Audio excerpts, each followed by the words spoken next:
Dalla release di maggio, è possibile integrare le telecamere EasyWiz direttamente dall'interfaccia utente di Home Assistant.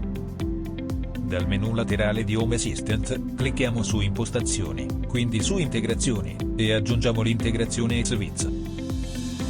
Inseriamo le credenziali di accesso che solitamente utilizziamo con l'app EasyWiz. L'integrazione mostrerà tutte le telecamere associate all'account.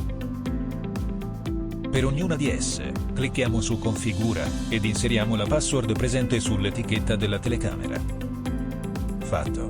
La prima telecamera è stata integrata.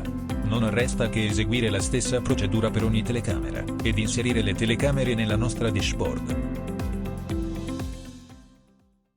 Se questo video è stato di tuo gradimento metti un like, e non dimenticare di iscriverti al canale. Al prossimo video.